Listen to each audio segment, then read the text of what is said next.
ব্রাহ্মণবাড়িয়ায় নদী থেকে বালু উত্তোলনে ৭২ কোটি টাকার বেড়িবাঁধ ভাঙন প্রতিবাদে মানববন্ধন। অবৈধ ড্রেজার দিয়ে বালু উত্তোলনে ৭২ কোটি টাকার বেড়িবাঁধ ভয়াবহ ভাঙন থেকে রক্ষা এবং ড্রেজিং বন্ধের দাবিতে মানববন্ধন ও প্রতিবাদ সমাবেশ অনুষ্ঠিত হয়েছে।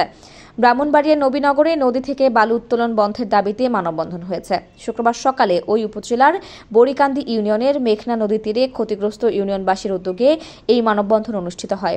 এতে অন্যান্যদের মধ্যে বক্তৃতা করেন বড়িকান্দি ৫ নং ওয়ার্ডের ইউপি সদস্য মোহাম্মদ বাহাউদ্দিন, ক্ষতিগ্রস্ত কৃষক ফেরদৌস আহমেদ, মোহাম্মদ তোফাজ্জল আহমেদ তপু প্রমুখ। এ সময় বক্তারা বলেন, গত ৪-৫ মাস যাবৎ মেঘনা নদী থেকে অবৈধভাবে বালু উত্তোলনের ফলে নবীনগর উপজেলার বড়িকান্দি ইউনিয়নের বড়িকান্দি, শ্রীঘর, কান্দাপাড়া গ্রামের প্রায় ২০ বিঘা জমি বিলীন হয়ে গেছে। এছাড়া কান্দাপাড়া গ্রামের ১০-১২টি বাড়ি হুমকির মুখে। বক্তারা অবিলম্বে নিয়ম বহির্ভূত বালু উত্তোলন বন্ধে সংশ্লিষ্ট কর্তৃপক্ষের হস্তক্ষেপ কামনা করেন। উল্লেখ্য, জেলা প্রশাসন থেকে দেয়া ইজারার মাধ্যমে নবীনগরের বড়িকান্দি ইউনিয়নের ধরাভাঙ্গা, নতুনচর ও জাফরাবাদ মৌজা থেকে বালু উত্তোলন হচ্ছে। ইজারাদার সংশ্লিষ্টরা জানান, ইজারার স্থান থেকে ভাঙন এলাকা প্রায় ২ কিলোমিটার দূরে।